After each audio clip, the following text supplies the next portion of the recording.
Hello, what's going on guys, here and it's me Steve, and welcome to the Flash and the Negative Flash, the fight scenes again, and lots of struggle, and yeah, everything is going in lightning and the God of Lightning over here also. So we get to see a seducing scene, and don't get me wrong, but the story needs it. But anyway, we're gonna see the review from WeSenseIt.com, and this review is written by Jim Werner. But I'm gonna tell you guys, this explanation is over and really cool, and overall this is a really cool comic book, and you got to spend your $2.99 on this rebirth issue. The issue opens with a very quick flashback to show us what happened to Mina when she was absorbed into the Speed Force after Godspeed attacked her. I actually am a bit shocked that there wasn't more here, because it serves as the main reason she's back. Revenge.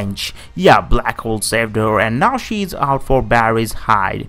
We continue with Mina telling Barry why she hates him, and it basically comes down Barry hoarding the Speed Force and its knowledge for himself. There is a bit of "why didn't save me" thrown in for good measure, but it rang a bit hollow and forced. I need more to make me feel her pain and accept this heel turn. The scene ends with Barry having a late Mina go to save Kid Flash, but in a continuation of what we have gotten in recent issues, it's a team effort that saves the day. This is what I have wanted in this book for a long time, and I'm so glad we are getting it. Even if it's still not fully Flash Kid Flash adventures, I hope that Williamson realizes that when he actually lets up on the dark stories, he seems to love pushing and has a little bit of fun and hope. Sounds like the rebirth promise there, that this series becomes so much better. We then head off to see Mina as we are reminded of the dangers of the negative Speed Force, and also introduced to the big bad behind Black Hole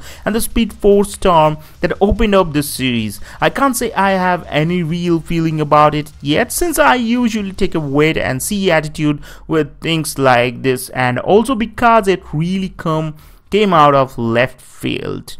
We then get a little but very ominous bit with Kristen in Iron Heights, a very minor update on this Iris Barry situation, and a cliffhanger that I hope isn't what I think it is. The problem is, I can't see it being anything else. If you have been reading from the start, I think you will like this issue of The Flash. I'm still holding out hope that this suddenly becomes a fun book, but maybe I'm asking for too much, because there is a lot of dark things in this comic book, but maybe I'm asking for too much also. The parts with Barry and Wally have that potential, but even then Williamson holds back by continuing to have Wally be upset with Barry. Still, I'm interested in seeing what happens with Mina and the negative Speed Force, Black Hole, and this bloody cliffhanger.